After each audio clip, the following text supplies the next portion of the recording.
healthy, fit and strong for my lifetime, energetic, fit, strong, lean and loving my life, living my life to the max. Ha ha. How do you do that?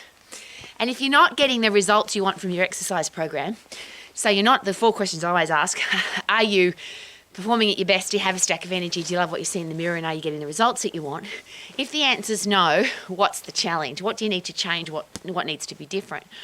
And it's been suggested by the endocrinologists, the hormonal experts, that one of the biggest challenges with exercise is, yes, you've got to train really hard, but then you've got to let your body recover, particularly your hormonal system.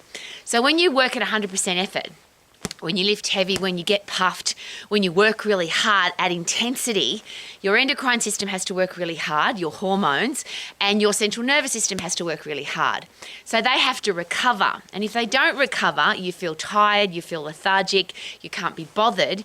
And because testosterone is the growth hormone for muscle size and strength, if you're not recovering your hormonal system, then how can your exercise program possibly work? Because your muscles aren't recovering either. So that comes that really interesting bazillion-dollar question, how often should I train?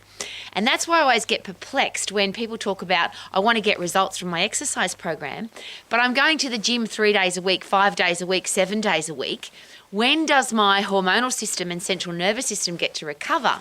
People talk about split programs, but the driving force for your upper body and the driving force for your lower body are exactly the same. So if I come and box, am I not using my legs? Of course I am. If I go running, am I not using my upper body? Of course I am, because I'm using my body to run. But the driving force for all of the muscles in my body are my endocrine system, my hormones, and my central nervous system. So when it comes to human growth hormone, testosterone, the things that make us stronger, more powerful, more energetic, make our brain work better, how do we make sure that we're getting the best, as they say, bang for our buck? And that's where I always ask the question, how often should you train? How could anybody tell you that? Because you have to recover before you go again. And is it possible that we have men now in particular with very low testosterone levels, men who are not getting the results that they want from their exercise program because they're training too often? Now, for a woman, I want to make sure that my body is fit, strong, healthy, energetic, lean for the rest of my life. So I want to make sure that I recover between workouts as well. So the differences between men and women when it comes to hormones, yes, we have different hormones, but that system has to recover. So if I lift really heavy, and particularly when I lift really heavy, because not only do I put micro tears in my muscle, which means they have to recover, regenerate, supercompensate, so why would I train before that's happened? But the driving force for those muscles, the endocrine system and the central nervous system, if I'm stressed, if I'm busy, if I've got stuff going on in my life, if I'm a business person, if I'm a mother, whatever I'm doing that's adding extra stress to those two systems, how do I know when I'm ready to train again? So that I get the best results from my exercise program, so that I have the highest testosterone levels possible, so that I can be fit, strong, powerful, and have a brain that works effectively. So this is the question that people often ask me, and particularly men now, Rowie, how can I only train once a week and still get the best results? Well, it's not about how often you train. Is it once a week, twice a week, 10 times a week? It's about when are you recovered? And surely that's individual. So depending on your sleep, your nutrition, your stress levels, your genetics, how quickly do you recover? Nobody can tell you that. So what we need to do, though, is make sure we've got enough time to recover, not too little. So if I go to the gym, I lift heavy, I do high intense activity every single day, my endocrine system and my central nervous system are under pressure all of the time. So when do they recover? Particularly if I'm not sleeping well, then I'm never going to be recovered, which means even if I want to get bigger, if I'm a bloke and I want to get bigger muscles, I'm not going to grow because my hormonal system hasn't recovered. I only grow, and that's the big thing with lifting heavy, is that you want to put massive stress and pressure on your hormonal system, but then you have to let it recover. And if you don't, you won't get bigger, you won't get stronger, or you'll plateau. So of course, initially when you start strength training or when you start doing high intense huffy puffy exercise, you get results really quickly. You get fit really quickly, you get strong really quickly. But then most people tell me, oh, but Rowie, I've plateaued, nothing's changed. Is it possible that that is because you're not letting those two systems recover? So how do you know that they've recovered? And this is one of the things that I just love about exercise. When you love to exercise, you know that you're ready to go. If you feel tired, if you feel lethargic, if you feel like you can't be bothered, is it possible that you, and this is only if you're exercising, if you're an unfit, lazy person who doesn't do anything and you don't feel like exercising, this is irrelevant.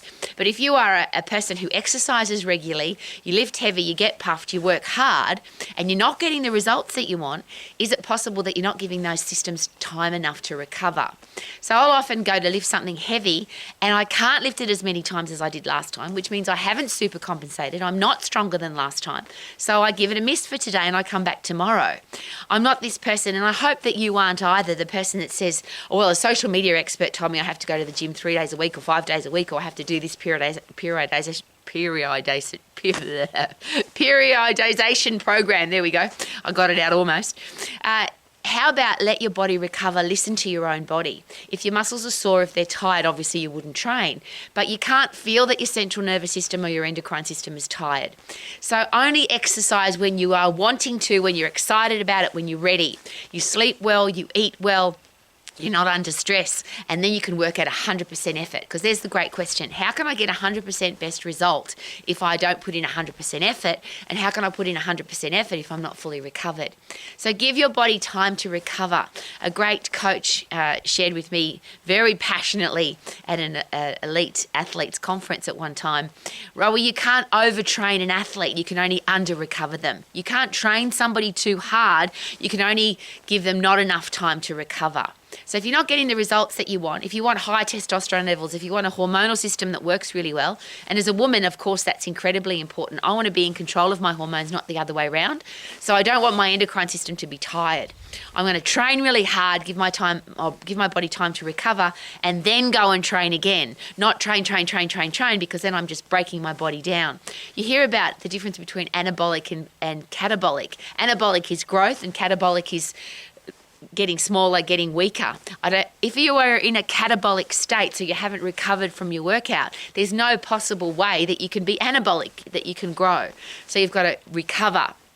If you lift heavy, you break down muscle tissue, catabolic.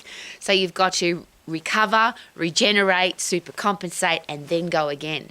So if you want to get fit and strong and stay that way for the rest of your life, if you want to have a hormonal system, a central nervous system, and every other system in your body that works effectively, and I always share this with passion and enthusiasm, they all work together.